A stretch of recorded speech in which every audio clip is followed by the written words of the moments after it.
Operation ஓம் அப்படிங்கிற ஒரு காட்சியை வச்சுக்கிட்டு அவங்க வந்து எல்லாரையும் பழி வாங்குற காட்சி மாதிரி எடுத்திருக்காங்க. இது எப்படி இந்த மாதிரியான ஒரு காட்சி அமைப்புக்கு இப்படி ஒரு புனிதமான ஒரு பேரை நீங்கள் வைக்கலாம்? அப்படி நீக்கப்பட்ட காட்சிகள் என்னென்ன இருக்குது தெரியுமா? நீங்கள் இப்போ ரொம்ப ஆச்சரியப்படுவீங்க. இது வந்து இந்த படத்துக்கான வசனத்தவே விஜயே வந்து பிளான் பண்ணி எழுதியிருக்காரு. ஸோ அப்படி எழுதும்போது அவருக்கு என்னென்ன தோணுதோ அதெல்லாம் முதன்மைப்படுத்தி இதை வந்து எழுதியிருக்கிறதாக சொல்லப்படுது. திரும்பி போகிற ஐடியாவே இல்லை. சென்சார் அதிகாரிகள் என்ன பண்ணுவாங்க, இதை வந்து அப்ஜெக்ஷன் பண்ணுவாங்க. இவரோட கட்சியை தான் பயன்படுத்துகிறாரு அப்படின்னு நினைப்பாங்க. அதனால் இதை வந்து தடை பண்ணுறதுக்கு வாய்ப்பு இருக்குது. அதனால் இன்னொரு காட்சி நம்ம எடுத்து வச்சுக்குவோம் பாதுகாப்புக்காக அப்படின்னு சொல்லிட்டு ரஜினி அவர்களும் கமல் அவர்களும் எல்லாரும் அந்த நடிகர்கள்லாம் சேர்ந்து இவருக்கு வந்து அந்த படத்தில் வந்து நீங்கள் அரசியலுக்கு போங்க அப்படின்னு சொல்கிற மாதிரி ஒரு காட்சி வச்சுருக்காராம். இது வந்து எவ்வளவு கேலி கூத்தாக இருக்குது பாருங்கள்.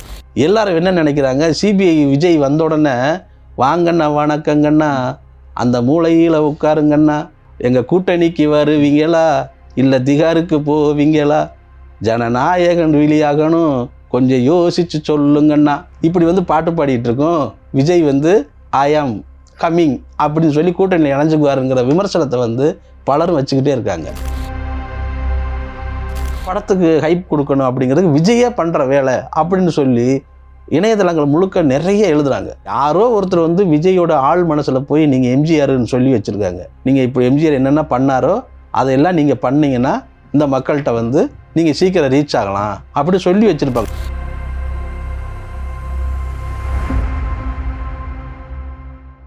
இப்போது புதிய அறிமுகம் ஆச்சி ஹோட்டல் சாம்பார் 50 கிராம் ரூபாய் 20 மட்டுமே. வணக்கம். வணக்கம். ஜனநாயகன் படம் சென்சார் பற்றி நம்ம ஏற்கனவே பேசியிருந்தோம். வந்து இப்போ சென்சாரில் வந்து கோர்ட்டு வந்து தீர்ப்பு சொல்லிட்டாங்க. நீதிபதி பிடி ஆசா வந்து அதுக்கு யூஏ சான்றிதழ் கொடுத்துருங்க, இன்றைக்கே கொடுத்துருங்க, உடனடியாக கொடுத்துருங்க அப்படின்னு வந்து சொல்லிட்டாங்க. ஆனால் உடனே சென்சார் போர்டு என்னன்னா மேல்முறையீடு போகிறாங்க. பொங்கலுக்கு முன்னாடி ஜனநாயகன் ரிலீஸ் இல்லை அப்படிங்கிற மாதிரி தான் திரும்பவும் நிலைமை வந்து நிற்கிது. வந்து உண்மையிலேயே வந்து வெளியே சொல்லப்படுற மாதிரி அரசியல் அழுத்தங்களால் தான் வந்து சென்சார் சர்டிஃபிகேட் கொடுக்காம தள்ளி போடப்படுதா, இல்லை உண்மையிலேயே ஏதாவது சிக்கல்கள் இருக்கா, என்ன நடக்குது? ஒரு சினிமாவுக்கு வந்து ஒரு சென்சார் அதிகாரிகள் வந்து இவ்வளவு ஒரு காலதாமதம் பண்ணது அப்படிங்கிறது கடந்த 10 ஆண்டுகளில் இந்த படங்களுக்கு தான் நடந்திருக்கு. அதில் பராசக்தி கூட கிடைச்சிருச்சு. ஜனநாயகனுக்கு வந்து கிடைக்காம போனதுக்கு பல்வேறு காரணங்கள் சொல்லப்படுது. இவ்வளோ தொழிலாளர்கள் பாடுபட்டு அந்த படத்தை உருவாக்கி இருந்த படத்துக்கு அது வராமல் போச்சுன்னா மிகப்பெரிய இழப்பை சந்திக்கும் அப்படிங்கிறத சினிமாவில் நான் சந்தித்த பெரிய சீனியர் தயாரிப்பாளர்களும் நடிகர்களும் ரொம்ப வருத்தப்பட்டாங்க. என்ன சொல்லுவோம், திரையரங்க உரிமையாளர்கள்லாம் இந்த படம் வந்தோன்னே நாங்கள் எல்லாம் கடன்லாம் கட்டிடலாம் அப்படின்னு நினச்சோம், இப்படி நாங்கள் வராமல் போச்சுன்னா ரொம்ப கஷ்டங்க இந்த அப்படிங்கிறாங்க. அப்போது இந்த படம் வர்றதன் மூலமாக ஒரு பெரிய தொழிலாளர்களும் முதலாளிகள் கூட இதை வந்து லாபம் ஈட்டக்கூடிய ஒரு சூழல் இருக்குது. அப்படிப்பட்ட சூழலில் இந்த மாதிரி ஒரு முதன்மை கதாநாயகன் நடித்த இந்த படத்தை வந்து நெருக்கடிக்கு தள்ளுகிறார்கள் அப்படிங்கிற ஒரு பேச்சு இருக்குல்ல, இது வந்து வேணும்னே யாரும் தள்ள மாட்டாங்க. அவங்களுக்கு அவங்க அப்ஜெக்ஷன் பண்ணுற காட்சி ஏதோ இருக்குது. ரெண்டாவது, நாங்கள் நாளைக்கு படம் ரிலீஸ் பண்ண போகிறோம், சீக்கிரம் எனக்கு கொடுங்க அப்படின்னு சொன்னீங்கன்னா ஆஃபீஸர்ஸு சென்சார் அவங்க மட்டும் கிடையாது, அவங்க இந்த டீம் இருக்காங்கல்ல அவங்க எல்லாரும் தான். இல்லை, இது வந்து முன்னாடியுமே வந்து ப்ராப்ளம் வந்தப்போ அவங்க என்ன சொன்னாங்கன்னா, நீங்கள் ரிலீஸ் தேதியை தள்ளி வச்சு முடிவு பண்ணிவிட்டு எங்கிட்ட வராதிங்க, சென்சார் சர்டிஃபிகேட் வாங்கின பிறகு நீங்கள் தேதியை அறிவிங்க அப்படிங்கிறதா சென்சார் போர்டு. அதற்கு முன்னாடி அதான் ஃபாலோ பண்ணாங்க. இப்போ 2 வருஷமாக திரும்ப அதை ஃபாலோ பண்ணாமல் வந்து முடிவு தேதி அறிவிச்சிடுறாங்க. இல்லை, ஆனால் இவங்க பார்த்தது வந்து டிசம்பர் மாதம் 16ஆம் தேதியே பார்த்துட்டாங்க.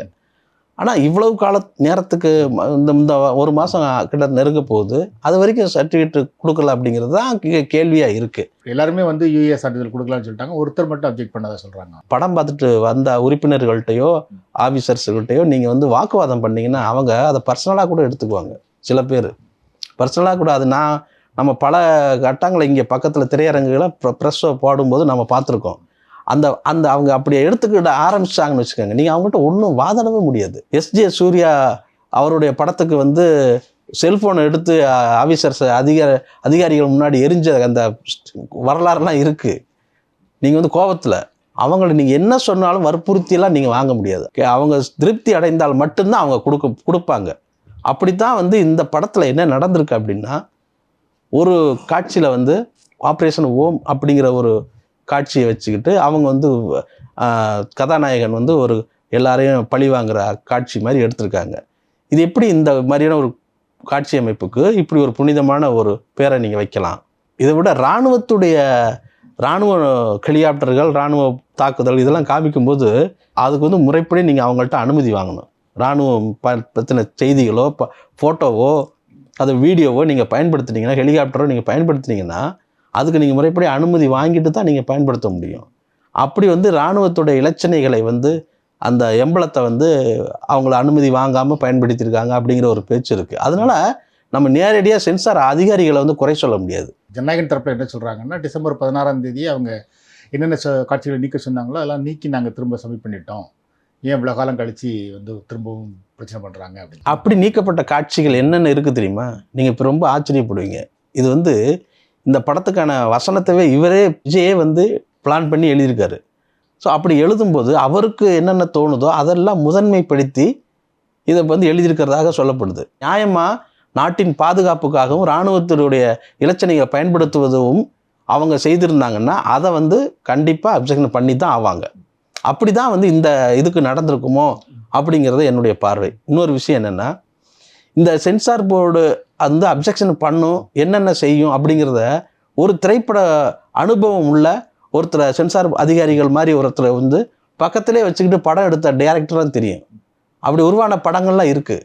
புரட்சித் தலைவர் எம்ஜிஆர் அவர்களுடைய திரைப்படம் வந்து மதுரை மீட்ட சுந்தரபாண்டியன். அதில் வந்து ஒரு பாட்டு காட்சி வருது. அந்த பாடல் காட்சி வந்து இவர் வந்து அரசியல் திமுக சூழ்ந்து இருந்ததுனால அவர் பாட்டு காட்சியில் வந்து கோட்டையிலே நமது கொடி பறந்திட வேண்டும், கொள்கை மறவர் வீரர் நம்ம வாழ்ந்திட வேண்டும் அப்படிங்கிற ஒரு பாட்டு முத்துலிங்கம் அவர்கள் எழுதுனது. அந்த பாட்டை வந்து அந்த பாட்டு வரி வந்து பாடும்போது எம்ஜிஆர் அவர்கள் வந்து டக்குன்னு யோசிச்சிருக்காரு. அவருக்கு ஒரு ஸ்பார்க் வந்திருக்கு. அப்போது இல்லை இன்னொரு வெர்ஷன் எடுத்துக்கலாம் அப்படின்னு சொல்கிறாரு. எதுக்கு அப்படின்னு கேட்டால், இது நம்ம கோட்டையிலே நமது கொடி பறந்திட வேண்டும் அப்படின்னு நான் பாடுனா இதை வந்து சென்சார் அதிகாரிகள், அப்போ காங்கிரஸ் சென்சார் அதிகாரிகள் என்ன பண்ணுவாங்க, இதை வந்து அப்ஜெக்ஷன் பண்ணுவாங்க, இவரோட கட்சியை தான் பயன்படுத்துகிறாரு அப்படின்னு நினைப்பாங்க. அதனால் இதை வந்து தடை பண்ணுறதுக்கு வாய்ப்பு இருக்குது. அதனால் இன்னொரு காட்சி நம்ம எடுத்து வச்சுக்குவோம் பாதுகாப்புக்காக அப்படின்னு சொல்லிட்டு கவிஞரை கூப்பிட்டு இன்னொரு வரி எழுதி கொடுங்க, நமது அப்படிங்கிறதுக்கு பதிலாக வேறு ஒரு சொல்லை பயன்படுத்துங்க அப்படின்னு சொல்லி அதே மாதிரி எழுதி கோட்டையிலே நமது கொடிங்கிறது கட் பண்ணப்பட்டது. அதை எடுத்து ஷூட் பண்ணியாச்சு. கோட்டையிலே மகர கொடி பறந்திட வேண்டும் அப்படின்னு இன்னொரு வரியும் எம்ஜிஆர் பாடி நடித்து எடுத்து வச்சுக்கிட்டாங்க. இப்போது அதுக்கு நீங்கள் அப்ஜெக்ஷன் சொன்னாங்கன்னு வச்சுக்கோங்க, டக்குன்னு இதை போட்டு இடத்து விட்டுருவாங்க. அப்படி தான் வந்து அந்த படத்தில் வந்து அவர் சொன்ன மாதிரி அது நடந்தது. அதையும் வச்சு அதை ஷூட் பண்ணி அதை இணைச்சிட்டாங்க. சென்சாருக்கு வந்து நம்ம வந்து தேவையில்லாமல் பகச்சிக்க கூடாது, அவங்க சொல்கிறத ஒபீடியன்ட் பண்ணி நம்ம வந்து அதை படம் எடுக்கணும் அப்படிங்கிறதுல வந்து எம்ஜிஆர் எவ்வளவு எச்சரிக்கையாக இருந்திருக்காரு அப்படிங்கிறதுக்காக சொல்கிறேன். விஜய் அவர்களுமோ அந்த பட தயாரிப்பு நிறுவனம் இயக்குனர் வினோத் அவர்களோ இதையெல்லாம் அப்படி தான் பண்ணியிருக்கணும். சென்சார் போர்டோட போய் மல்லுக்கு நிற்கக்கூடாது, அது வந்து தப்பு. அது உண்மையிலே இது சென்சார் அதிகாரிகளுக்கு பண்ணுறது வேலையா அல்லது படத்துக்கு ஹைப் கொடுக்கணும் அப்படிங்கிறது விஜயே பண்ணுற வேலை அப்படின்னு சொல்லி இணையதளங்கள் முழுக்க நிறைய எழுதுகிறாங்க. அது நிறைய எழுதுறதுல பார்த்தீங்கன்னா அவ்வளோ புள்ளி விவரம் இருக்குது. அந்த புள்ளி விவரத்தின்படி பார்த்தா இது வந்து விஜய்க்கு வந்து ஒரு பெரிய ஒரு ப்ளஸ்ஸை கொடுக்கணும் அப்படிங்கிறதுக்காக சில ஏற்பாடுகள் பண்ணுறாங்க போல இருக்கு. யாரோ ஒருத்தர் வந்து விஜயோட ஆள் மனசில் போய் நீங்கள் எம்ஜிஆர்னு சொல்லி வச்சுருக்காங்க. நீங்கள் இப்போ எம்ஜிஆர் என்னென்ன பண்ணாரோ அதையெல்லாம் நீங்கள் பண்ணீங்கன்னா இந்த மக்கள்கிட்ட வந்து நீங்கள் சீக்கிரம் ரீச் ஆகலாம் அப்படி சொல்லி வச்சுருப்பாங்க. இது எனக்கு வந்து நான் வந்து இப்போ படத்தை வெளியாக கூடாமல் தடை விதிக்கிறாங்க, அதை மீறி அவர் வாராரு அப்படிங்கிற வாலிபனுக்கு எம்ஜிஆருக்கு நடக்குது. ஆமாம், இன்னைக்கு விஜய்க்கு நடக்குது அப்படிங்கிற மாதிரி ஒரு இதை உலகம் சுற்றி வாலிபன் படத்துக்கு அது வந்து உண்மையிலே அது தடை பண்ணப்பட்டோம். அதை வந்து ஆனால் வந்து அதை வெளிப்பட்ட ஈஸியாக வந்து எம்ஜிஆர் வந்து அதை பண்ணிட்டாரு, சக்ஸஸ் பண்ணார். இந்த படத்தில் வந்து அப்படி ஒன்று இதே கிடையாது. எம்ஜிஆருக்கு உண்மையிலே சிக்கல் வந்தது, அவர் புத்திசாலித்தனமாக அதை வந்தார். ஆமாம், விஜய்க்கு உண்மையிலே சிக்கல் இல்லை, சிக்கல் இருக்கிற மாதிரி ஒரு தோட்டத்தை தான் உருவாக்குறாங்க. அதுதான் அந்த மாய பிம்பத்தை இவர் உருவாக்கி தான் இவரை வந்து அவர் பூம் பண்ண பார்க்குறாங்க அப்படிங்கிறது தான் அது உண்மை. ஆனால் திரைப்படத்தை பொறுத்தளவுக்கு அந்த படம் கண்டிப்பாக ஜனநாயகம் வெளிவந்தால் தான் அது வந்து என்ன ஒரு இயல்பாக அந்த தொழிலாளர்களுக்கு கிடைக்க வேண்டிய சம்பளம் இதெல்லாம் போகும். பிரச்சனை என்னென்னா இந்த வெளிவராமல் இருக்குல்ல, இதுக்கு யார் காரணம் அப்படிங்கிறதே இவர் சொல்ல மாட்டேங்கிறாரு. விஜய் வந்து எம்ஜிஆர் பேசினார், நான் என்ன குற்றம் செஞ்சேன், நான் என்ன தவறு போய் செய்தேன், எதுக்காக என்ன ஆட்சியை கலைச்சிங்க அப்படிலாம் பேசினார். வெளிப்படையாக ஜனங்கள்கிட்ட கொண்டு போய் வைக்கிறாருல்ல.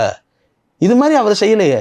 ஒருவேளை சென்சார் போர்டு திமுக அரசு கையில் இருந்திருந்ததுன்னா பேசியிருப்பாரு நினைக்கிறேன். திமுக அரசு கையில் இல்லாமலே இப்போ எல்லாத்துக்கும் திமுக தான் காரணம் அப்படின்னு சொல்கிற மாதிரியான ஒரு பேச்சு நடந்துக்குது இல்லை.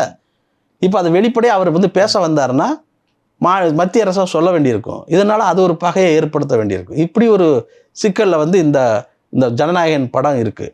இதில் வந்து இன்னொரு காட்சி என்னென்னா, அவர் வந்து ஒரு இடத்துல வந்து ரஜினி அவர்களும் கமல் அவர்களும் எல்லாரும் அந்த நடிகர்கள்லாம் சேர்ந்து இவருக்கு வந்து அந்த படத்தில் வந்து இவரை வந்து நீங்கள் முன்னெடுத்து போங்க, நீங்கள் அரசியலுக்கு போங்க அப்படின்னு சொல்கிற மாதிரி ஒரு காட்சி வச்சுருக்காராம். இது வந்து எவ்வளவு கேலி கூத்தாக இருக்குது பாருங்கள். படத்தை வந்து அவருடைய கதைக்குள்ளே அவர் என்ன வேணாலும் செய்யட்டும். இப்போ வந்து சவுக்கால அடிக்கிறாரு. இப்போ எல்லாரும் கேட்குறாரு தான், நீ நேரத்துக்கு போயிருந்தா இவர் தான் சவுக்கால அடிச்சுக்கணும்னு சொல்கிறாங்க. நீ நேரத்துக்கு போயிருக்கணும், இத்தனை பேர் உயிரை பழி வாங்கியிருக்கு. இதை வந்து ஒரு சென்சார் போர்டோ நீதிமன்றமோ அவ்வளோ சுலபமாக எடுத்துக்கிட்டு மனித உயிர் என்ன அவ்வளோ மலினப்பட்டு போனதான் என்ன. ஆந்திராவில் ஒரு சம்பவம் நடந்தது. திரையரங்கில் வந்து கூட்ட நெரிசலில் வந்து அல்லு அர்ஜுனா படத்தை பார்க்கறதுக்காக வந்த ரசிகர்களில் வந்து ஒருத்தர் வந்து ஒரு சின்ன பையன் வந்து இறந்து போயிட்டான். உடனே ஆந்திரா போலீஸ் வந்து அல்லு அர்ஜுனா ஹீரோவுக்கு கூப்பிட்டு வந்து ஸ்டேஷனில் உட்கார வச்சுட்டாங்க. அப்படி உட்கார வச்ச நேரத்தில் வந்து அவர் ஒரு நாள் பூரா ஸ்டேஷனில் இருக்க வேண்டிய சூழ்நிலை வந்துருச்சு. கிட்டத்தட்ட கைது செய்திருவாங்களோ அப்படிங்கிற பயம் வந்து அல்லு அர்ஜுனாவுடைய உறவினர்களுக்கெல்லாம் ஏற்பட்டு போய், ரசிகர்களை ஏற்பட்டு போய் கூட்டினாங்க. ஆனால் போலீஸ் அதை பற்றி கவலைப்படல. பரவாயில்ல, நீங்கள் உட்காருங்க அப்படின்னு, நாங்கள் பார்த்துக்குறோம், கூட்டத்தை நாங்கள் பார்த்துக்குறோம், நீங்கள் உள்ளே உட்காருங்க அப்படின்ட்டாங்க. அப்படியே இவருக்கு சம்மந்தம் இல்லாத ஒரு மரணத்துக்காக அது வந்து அல்லு அர்ஜுனா ஒரு நாள் பூரா ஸ்டேஷன்லேயே உட்காந்துருந்தார். ஆனால் 41 பேருடைய மரணத்துக்கு வந்து ஏற்படுத்தப்பட்ட நிகழ்வை வந்து நீதிமன்றமும் சென்சார் போர்டும் வந்து எளிதாக எடுத்துக்கிட்டு அவங்களுக்கு வந்து எல்லாம் விஜய்க்கு செய்து கொடுக்கணும் அப்படின்னு நினச்சி பார்க்குறதுங்கிறது வந்து அது தவறான மனநிலைன்னு சொல்லலாம். நீதிமன்றம் வந்து உத்தரவிட்டிருக்காங்க, நீங்கள் உடனே வந்து யூஎஸ் சான்றிதழ் கொடுங்க அப்படின்னு. சென்சார் போர்டுக்கு நீதிமன்றம் உத்தரவிட முடியுமா? சென்சார் போர்டுக்கு நீதிமன்றம் உத்தரவிட முடியாது. விசாரிக்கலாம், இது என்னென்னு விளக்கம் கேட்கலாம், அப்படி தான் கேட்க முடியும். ரெண்டாவது, சென்சார் போர்டுக்குன்னு ஒரு சட்டம் இருக்குது. அந்த சட்டத்தின்படி தான் ஒரு படத்துக்கு வந்து அவங்க வந்து நீங்கள் உடனே ஒரு படத்தை கொண்டு வந்து இன்றைக்கி பாருங்களேன் அப்படி சொல்ல முடியாது. அவங்களுக்கு எப்போ வந்து அந்த படத்தை பட்டியலிட்டு அதில் வந்து எப்படி வரிசைப்படி வந்து அதை பார்ப்பாங்க. நீதிமன்றம் வந்து எதனால் இந்த படத்துக்கு நீங்கள் இவ்வளோ டிலே பண்ணுறீங்க அப்படிங்கிறத விளக்கமாக சொல்லுங்கள் அப்படின்னு கேட்கலாம். அது கேட்குறதுக்கு அவங்க வந்து சில பதில்களை அவங்க வைக்கணும், சென்சார் போர்டு வைக்கணும். அதுக்காக நீங்கள் வந்து உடனே சர்டிஃபிகேட் கொடுங்க அப்படி சொன்னோடனே கொடுக்க மாட்டாங்க. ஏன்னா சென்சார் போர்டு இன்னும் கிளியர் ஆகலை. கிளியர் ஆனால் தான் இருக்கும், ஆனால் தான் அவங்க கொடுப்பாங்க. அல்லு அர்ஜுனாவை வந்து காவல் நிலையத்தில் வச்சு விசாரித்த மாதிரி விஜயும் இங்கே விசாரிக்கப்பட்டிருப்பார். அஸ்ராக்கருக்கு அதை பண்ணியிருப்பார். வந்து அப்படி பண்ணிடக்கூடாதுன்னு தான் அவரை கேஸை வந்து டக்குன்னு சிபிஐக்கு மாற்றி அவசரமாக போய் சிபிஐக்கு மாற்றினாங்க. வந்து இப்போ சிபிஐ விசாரணையும் இருக்குதுன்னு சொல்கிறாங்க. வந்து மத்திய அரசு வந்து ஒரு நெருக்கடி கொடுக்குது, ஒரு சைடு சென்சார் சைட்லேருந்து நெருக்கடி கொடுக்குது, இன்னொரு சைடு சிபிஐ சைட்லேருந்து விசாரணை கொடுக்குது அப்படின்னு வெளியே சொல்லப்படுது. அதுக்கு இவர் ஹெச் ராஜா என்ன சொல்கிறாருன்னா, அவருக்கு நாங்கள் நெருக்கடி கொடுக்கணுன்னா நாங்கள் கரூர் சம்பவம் நடந்த அன்றைக்கவே கொடுத்துருப்போம், அன்றைக்கி நாங்கள் கொடுக்கல, இன்றைக்கியா கொடுக்க போகிறோம் அப்படின்னு சொல்கிறாரு. வந்து எப்படி பார்க்குறீங்க? ஹெச் ராஜா சொல்கிறது தான் பெரிய ஆச்சரியம். ஏன்னா அவர் தான் விஜயை குறித்துல ஒரு பெரிய விமர்சனத்தை முதல்ல வச்சவர். ஜோசப் விஜய்ன்னு சொல்லி வச்சு இவரை வந்து அடையாளம் காட்டினவர். அதனால் இதை பொறுத்தளவுக்கு கண்டிப்பாக வந்து ஒரு கட்டத்துலையாவது நேர்மையாக விசாரணை நடத்தி தான் ஆவாங்க. ஏன்னா இறந்து போனது 41 பேர். அவங்கள வந்து நீங்கள் அவ்வளவு அந்த சம்பவத்தை அவ்வளோ எளிதாக நாம் கடந்து போகலாம், அவங்க குடும்பத்தினர் கடந்து போகலாம். ஆனால் ஒரு சட்டம், நீதிமன்றம், இதெல்லாம் அரசு வந்து அவ்வளோ சுலபமாக கடந்து போகாது. அதுக்கு வந்து கண்டிப்பாக விஜய் பதில் சொல்லி தான் ஆகணும். இங்கே தப்பிக்கலாம், நீங்கள் வந்து அங்கே இருந்தாலும் என்னதான் இருந்தாலும் மோடி அரசாங்கம் வந்து அதை வந்து ஒரு நேர்மையாக நடக்குது அப்படின்னா கண்டிப்பாக விசாரித்து தான் தீரும். அவரை வந்து அல்லு அர்ஜுனா உட்கார வச்ச மாதிரி சிபிஐ அலுவலகத்தில் கண்டிப்பாக அவரை உட்கார வைக்க தான் போகுது. ஆனால் எல்லாரும் என்ன நினைக்கிறாங்க, சிபிஐ விஜய் வந்த உடனே வாங்கண்ணா வணக்கங்கண்ணா, அந்த மூளையில் உட்காருங்கண்ணா, எங்கள் கூட்டணிக்கு வருவீங்களா இல்லை திகாருக்கு போவீங்களா, ஜனநாயகன் வெளியாகணும் கொஞ்சம் யோசிச்சு சொல்லுங்கண்ணா, இப்படி வந்து பாட்டு பாடிட்டு இருக்கோம். விஜய் வந்து ஐ ஆம் கம்மிங் அப்படின்னு சொல்லி கூட்டணியில் இணைஞ்சுக்குவாருங்கிற விமர்சனத்தை வந்து பலரும் வச்சுக்கிட்டே இருக்காங்க. யாராவது ஒருத்தர் காரணமாக இருக்கணும்ல, இவ்வளோ பேர் இறந்துருக்காங்க, யாராவது ஒருத்தர் காரணமாக இருக்கணும். அதுக்கு வந்து விசாரணை அதுபடி தனியாக நடக்கும். ஆனால் ஜனநாயகன் படத்தை பொறுத்தளவுக்கு அவருடைய விஜய்க்கான அந்த கிளியரன்ஸு அவங்க கிட்டத்தட்ட எனக்கு தெரிஞ்சு அந்த படத்தில் வந்து இவருங்க செகண்டாக அவங்க பார்த்தாங்கல்ல, அந்த படத்தில் பாதி காட்சிகள் வந்து வெட்டி எடுக்கப்பட்டதாக சொல்லப்படுது. பல இடங்களில் மியூட் கொடுத்துருக்காங்க, பல இடத்துல வந்து அந்த அந்த சீனை வந்து இது பண்ணியிருக்காங்க, எடிட் பண்ணியிருக்காங்க, சில காட்சிகளே எடுத்து கட் பண்ணிட்டாங்க. இப்படியான கிட்டத்தட்ட இவர் என்னென்ன குறிப்பாக வைக்கணும்னு நினச்சாரோ அந்த காட்சிகள்லாம் படத்தில் எடுத்துட்டாங்களாம். அதுக்கப்புறம் தான் இந்த அடுத்த கட்ட இந்த சென்சார் போர்டோடைய அடுத்து இறங்கி வந்து அவங்க வந்து ஒரு இந்த வேலை பண்ணியிருக்காங்க, அதாவது சர்டிஃபிகேட்டை வந்து இது பண்ணியிருக்காங்கன்னு நினைக்கிறேன். ஆனாலும் இன்னும் சில காட்சிகளை வந்து அவங்க எடுக்கணும் அப்படின்னா அதுக்கு வந்து அப்ஜெக்ஷன் பண்ணிட்டு இருக்கிறதா ஒரு தகவல் இருக்குது. அநேகமாக இந்த சென்சார் போர்டு வந்து இந்த நீதிமன்றத்தை வழிகாட்டுதல் கொடுத்த பிறகு இனி அதை கொடுத்துருவோம் அப்படின்னு தான் நினைக்கிறோம். கிட்டத்தட்ட இன்னைக்கு வராட்டினாலும், அதாவது நாளைக்கு திட்டமிட்டு ஆகாமல் இருந்தாலும் திங்கட்கிழமை செவ்வாய்க்கிழமை போல் வெளியாக வாய்ப்பு இருக்குது அப்படிங்கிறது தான் இதில் உண்மை. இப்போ காங்கிரஸ் கட்சி வந்து விஜய்க்கு சப்போர்ட் பண்ணுறாங்க, வந்து அந்த சென்சார் சர்டிஃபிகேட் கொடுக்காததை பற்றி எப்படி பார்க்குறீங்க? காங்கிரஸ்காரங்க வந்து எப்போவுமே நல்லா தெரிஞ்சுங்க, பயங்கரமான காமெடி பண்ணுவாங்க. அவங்களுக்கு இயல்பான வாழ்க்கையே தெரியாது. ஏன்னா மக்கள் கூட இருக்க மாட்டாங்க. காங்கிரஸ் பொறுத்தளவுக்கு என்னென்னா, இந்த தமிழ்நாடு காங்கிரஸ் சொல்கிறேன், ஒரே ஒரு ஆள் சிங்கம் மாதிரி ஒரு ஆள் வந்து ராகுல் காந்தி இந்தியா முழுக்க வந்து மிரட்டிக்கிட்டு இருக்காரு. ஆனால் அவருக்கும் இருக்கு, அவர் யாரோ நாங்கள் யாரோ அப்படிங்கிற மாதிரி தான் இங்கே தமிழ்நாடு காங்கிரஸ் இருப்பாங்க. இவ்வளவு நாளாக திமுக கூட இருந்துட்டு, ஒரு கட்சியோட இருந்துட்டு, திடீர்னு வந்து அங்கேருந்து வந்து ஒரு ஆள் வந்து பேசுறாரு, பிரவீன் சக்கரவர்த்திங்க. யார் அந்த ஆள் யாருன்னே தெரியாது. இங்கே வந்து என்னென்னா, அவர் ராகுல் காந்தி கொஞ்சம் நாளைக்கு முன்னாடி ஒரு பேட்டியில் சொல்லியிருந்தார், எனக்கு நல்லா தெரியும், காங்கிரஸ் கட்சியில் இருந்துக்கிட்டு பிஜேபிக்கு வேலை பார்க்குறது யாருன்னு எனக்கு அடையாளம் தெரியும், அவங்கெல்லாம் நீங்களாவே விலகி போயிருங்க அப்படின்னு சொன்னார். அப்படிப்பட்ட ஒரு ஆள் தான் இந்த பிரவீன் சக்கரவர்த்தி, இந்த மாதிரி ஆளுங்கள்லாம். திமுக கட்சியை வந்து தன்னுடைய கூட்டணி கட்சியை வந்து தீய சக்தின்னு சொன்ன ஒரு ஆளை சொல்லி அந்த வாய் ஈரம் கூட காயலை, நீ அதுக்குள்ளேயும் நீ வந்து இங்கே வந்து அவருக்கு சப்போர்ட் பண்ணி அறிக்கை விட்டேன்னா உன்னை எந்த கட்சி ஏற்றுக்குவான்? எப்படி உன்னை நம்புவான்? நீ வந்து இவ்வளவு காலமாக நீ இருந்துட்டு நீ வந்து நியாயமாக பார்த்தீங்கன்னா பீகாரில் வந்து ஓட்டு போட்ட பல கோடி ஓட்டுக்கள் வந்து அனாதையாக இருக்குது, இந்த ஓட்டெல்லாம் யாருதுன்னு கேட்டு ராகுல் காந்தி வந்து ப்ரெஸ் மீட் வச்சு வெளியிட்டார். அப்போ வந்து நீ தமிழ்நாடு முழுக்க அலற விட்டு நீ வந்து ஒரு பொதுக்கூட்டம் பண்ணியிருக்கணும், ஊர்வலம் போயிருக்கணும் காங்கிரஸ்காரங்க. ஆனால் அதை செய்யலை. இந்த விஜய்க்கு வந்து சப்போர்ட் பண்ணிட்டு இப்போ வந்து நிற்கிறாங்க. இதெல்லாம் வந்து எவ்வளோ பெரிய ஒரு மலிவான அரசியல். காங்கிரஸ்காரங்க பேசுகிறாங்க, நாம் பேசுகிறோம், எல்லாரும் பேசுகிறாங்க வந்து. ஆனால் விஜய் தான் சம்மந்தப்பட்ட ஆள், அவரோட படத்தை தான் அன்னைக்கு வெளியாக முடியாமல் இருக்குது. வந்து விஜய் இன்னும் பேசாமல் இருக்காரு, என்ன காரணம்? அவர் தூய சக்தி, அமைதியாக இருப்பார். தூய சக்தியாக இருக்கிறதுனால இதை பற்றி எதுவுமே பேச மாட்டார். அதாவது ஒன்று திருப்பரங்குன்ற விவகாரத்துலேயும் மக்கள் நலனுக்காக உங்களுடைய ஸ்டாண்ட் என்ன, நீங்கள் யார் பக்கம் இருக்கிறீங்க, இந்த பக்கமாக அந்த பக்கமாக நடு ஒரு மையமாக இருக்கீங்களா அப்படிங்கிற விஷயத்த நீங்கள் சொல்லணும்னா அதவே சொல்லலை. இதெல்லாம் எதிர்பார்ப்பாங்கல்ல. என்ன விஜய் மாதிரி ஒரு நல்ல டான்ஸரு, நல்லா தெரிஞ்சுக்கங்க. இன்றைக்கி வந்து சொல்கிறேன், சத்யராஜ் அவர்களை சந்தித்து பேசும்போது அவர் சொன்னார், எனக்கு ரொம்ப பிடிச்சது எம்ஜிஆருக்கு அப்புறம் டான்ஸில் வந்து காமெடி பண்ணுறது விஜய் மட்டும்தாங்க. விஜய் டான்ஸ் ஆடி நடிக்கும் போது நான் எம்ஜிஆரை பார்க்குறேன் அப்படின்னு சத்யராஜ் அவர்கள் சொன்னாங்க. நாம் அவரை இன்டர்வியூ பண்ண போயிருந்த போது. அந்த அளவுக்கு விஜய் வந்து ஒரு நல்ல நடன நடிகர்னு அவன் உடம்பை ஃபிட்னஸாக வச்சுருக்க. சல்மான் கான், ஷாருக் கான் இவங்கெல்லாம் கூட ஒரு மாதிரி வச்சுட்டு இருப்பாங்க. ஆனால் விஜய் வந்து பாருங்க அப்படியே வில்லு மாதிரி இருப்பார். அப்படி ஃபிட்னஸாக இப்படிலாம் இதெல்லாம் நல்ல ஆள் தான். அவருக்கு வந்து இந்த இதில் என்ன செய்யணுங்கிறதே தெரியல. அப்படி தான் ஒரு குரூப்பு அவரை கொண்டு போய் சிபிஐட்டு ஒப்படைச்சிருச்சு. அவங்க கூடவே இருந்த குரூப்பு. இப்போ அதுக்கு வந்து அறிக்கை கொடுக்கணும்ல, கொடுக்கவே இல்லையா? யார் தன்னுடைய படத்துக்கு வந்து யார் தடை பண்ணுறாங்க, ஏன் தடை பண்ணுறாங்க என்பதே அந்த கட்சியோட தலைவருக்கு தெரியல அப்படின்னா இது எங்கே போய் யார்கிட்ட போய் நீங்கள் கேட்பீங்க?